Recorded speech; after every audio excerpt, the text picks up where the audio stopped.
Hi, it's Jen from Shabby Fabrics, and we are kicking off our Christmas in July celebration. If you know anything about Shabby Fabrics, you know we love Christmas. All year long, from now until Christmas, you'll be seeing so many new creative projects here at Shabby Fabrics. Some are from other designers, and we recolored the quilts, or some are our original designs. So be sure to open up those emails. These kits tend to go very quickly. Because everyone just loves to be able to give at Christmas time, and of course to decorate their home as well. So let's start off with this adorable quilt.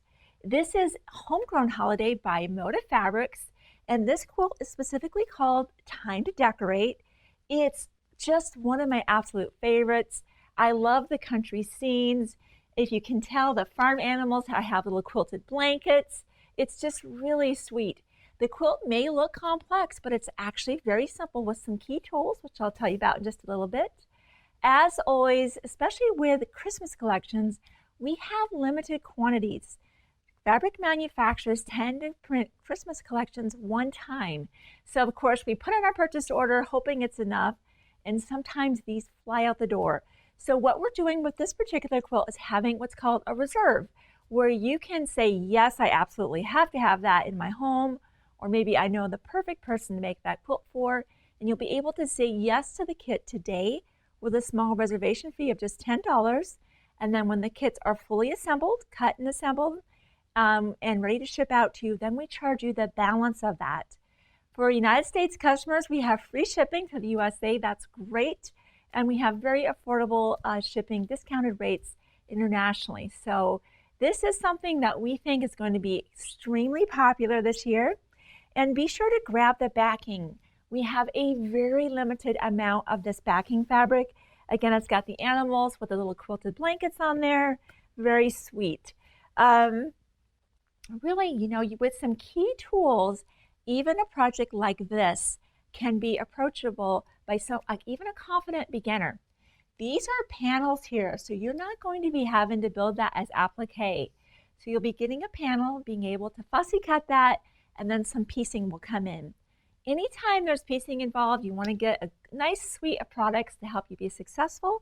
So I always like to show you what we've used to make the quilts, so you know what that might be in case you are still needing some things, or you're just curious what we're using. Always a nice suite of rulers, from our largest ruler all the way down to very small rulers like the 3.5, because we do have a lot of our blocks in here that are 3.5-inch squares. This helps square things up. And we have one of my new favorites is called the corner clipper. And it just has such a really cool function of this ruler. And if you ever want to know about extra things like that, we've already recorded a video.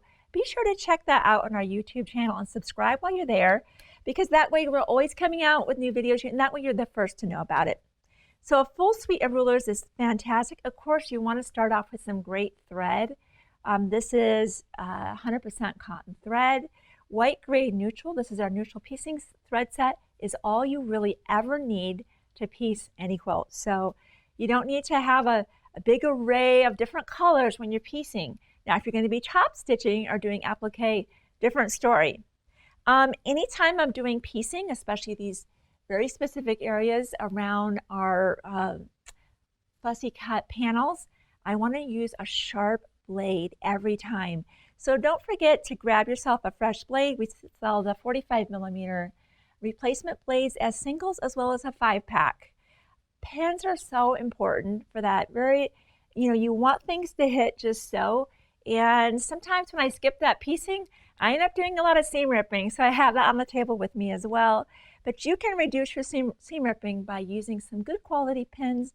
Those are the patchwork, Clover patchwork pins. Super sharp, be careful, they will poke you, and they have a glass head pin, so if you do accidentally touch that with your iron, they're not going to melt. So a great thing to have. Of course, nice sharp scissors. If you have to mark any lines, I like a friction pen because it can erase. And this is one of my new favorites. You know, and I have this now whenever I'm sewing at home in my home sewing studio. My cutting area, my cutting mat is not next to my sewing machine. So I've been really enjoying having this right next to me. So if I want to clean off any dog ears, clip any threads, It's just right there next to me. Of course, a good wool pressing mat is invaluable. I've really traded in my full ironing board for this now, and of course an iron.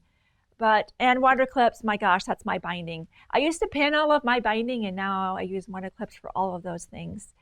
We know that this is going to speak to a lot of us. I love the words on it, Homegrown Holidays, the truck, just everything, the farm scene, I love it.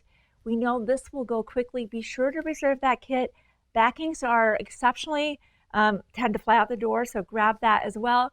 And tag a friend. Maybe this would be fun to do with a small group where you're working through the different sections together and being able to share your progress. So we are very excited for Christmas in July. Be sure to open those emails Mondays and Fridays. Of course, we're bringing you new content, and even sometimes Wednesdays. So I'll see you on a future Shabby Fabrics video where we'll be showing you even more amazing new products. I'll see you then.